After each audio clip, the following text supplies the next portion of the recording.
ખાલી પરીક્ષા દેવા પૂરતું તમારે સ્કૂલે જવાનું થાય।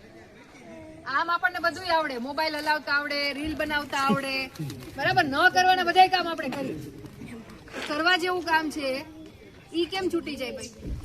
અને તમે ભણેલા હશો તો કાલ સવારે કાંઈ પણ ઘરની પરિસ્થિતિ આગળ પાછળ થાય ને તો બહાર નીકળીને કંઈક કરી શકશો।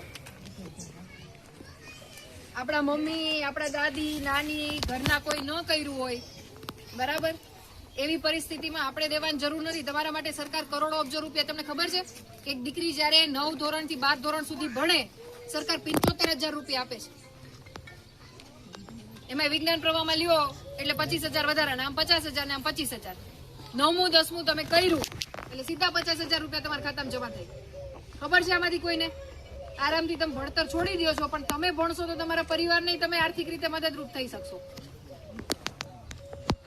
એટલે કહું છું, આમાં કોઈ હસવા જેવી વાત નથી।